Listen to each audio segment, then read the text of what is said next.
గత 4 రోజులుగా వర్షాలతో హైదరాబాద్ అల్లకల్లోలంగా మారింది. ఈ రోజు కూడా ప్రస్తుతం భారీ వర్షం పడుతోంది. వర్షంపై పూర్తి సమాచారం కరెస్పాండెంట్ మమత నడి తెలుసుకుందాం. Mamata, right Swathi, thank you very much. ప్రస్తుతం మనము హైదరాబాద్ లో మార్నింగ్ నుంచి కూడా చూస్తూ ఉన్నాము. దాదాపుగా పొద్దున్న నుంచి చిరుజల్లులతో ప్రారంభమైన వర్షం ఇంత కొద్దిసేపటి క్రితమే పెద్ద భారీ వర్షం కురవడం జరిగింది. ఒక పక్కన ఇప్పటికే రోడ్లు అలాగే అపార్ట్మెంట్లన్నీ కూడా ఇటు నదుల్ని వాగుల్ని వంకల్ని తలపిస్తూ ఉన్నాయి. ఎక్కడ చూసినా కూడా నానిపోతూ కనిపిస్తూ ఉన్న పరిస్థితి చూస్తూ ఉన్నాం. దానికి తోడు దాదాపు పెద్ద వర్షం మనకి ఒక గంటకి ఎక్కువ అవుతూ దాని తీవ్రత కనిపిస్తూ ఉంది. ఇప్పుడు కాస్త తెడపు ఇచ్చినప్పటికీ కూడా కాసేపటి క్రితం 10 నిమిషాల క్రితమే ఒక పెద్ద భారీ వర్షాన్ని మనం చవి చూడడం జరిగింది. అలాగే ఇది జూబ్లీ హిల్స్ ప్రాంతంలో మీరు ఇప్పుడు కేబీఆర్ పార్క్, లోటస్ పాండ్ వద్ద ఈ పరిస్థితిని చూస్తూ ఉన్నారు. ఇప్పుడు కాస్త వర్షం ఇక్కడ తెరపునిచ్చింది. బట్ మిగతా ప్రదేశాల్లో కావచ్చు, ఇక్కడ మేఘాలని కూడా మీరు గమనించవచ్చు. పైనున్న మేఘాలని మనం ఆకాశం వంక చూస్తే దాదాపు దట్టంగా మేఘాలన్నీ అలుముకొని ఉన్నాయి. దీన్ని చూస్తే చాలా స్పష్టంగా చెప్పవచ్చు ఇంకా భారీ వర్షాలు మనకి ముందు మనం ఎదుర్కోబోతూ ఉన్నాం. ఇటు వాతావరణ శాఖ కూడా చాలా హెచ్చరికల్ని జారీ చేయడం జరిగింది.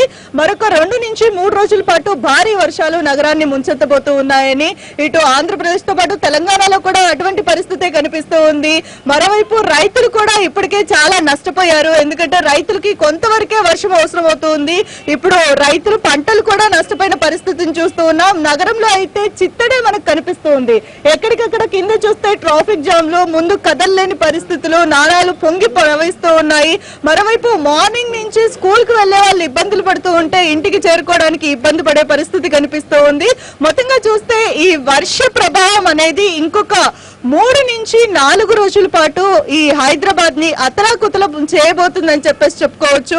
ఎందుకంటే వర్షం అనేది కాసేపు పడినా మరి ఆ తర్వాత తెరిపినిచ్చినా మళ్ళీ కుండపోతగా ఒక్కటేసారి వర్షం పడుతూ ఉంది. నిన్న చూస్తే మనం 15-16 సెంటీమీటర్ల వర్షపాతం నమోదైంది. అంటే ఆ వర్షం వాటర్ అన్ని ఎక్కడికి బయటకు పోయే పరిస్థితి అయితే మనకు కనిపించట్లేదు. నాళాలన్నీ పూడుకుని పోయి ఉన్నాయి ఒక పక్కన, మరొక పక్కన ఎక్కడికక్కడికి రోడ్లన్నీ డ్యామేజ్ అయి ఉన్నాయి. ఇటు పక్కన మన అపార్ట్మెంట్లు కావచ్చు, లేకపోతే కాలువలు కావచ్చు, మొత్తం పూర్తిగా వాటిలో నానిపోయి ఉన్న పరిస్థితి కనిపిస్తూ ఉంది. అపార్ట్మెంట్లలో గ్రౌండ్ ఫ్లోర్ మొత్తం మునిగిపోయి ఉంది. +1 వరకు వాటర్ వచ్చిన. Right Mamata, thank you. మరో షార్ట్ బ్రేక్.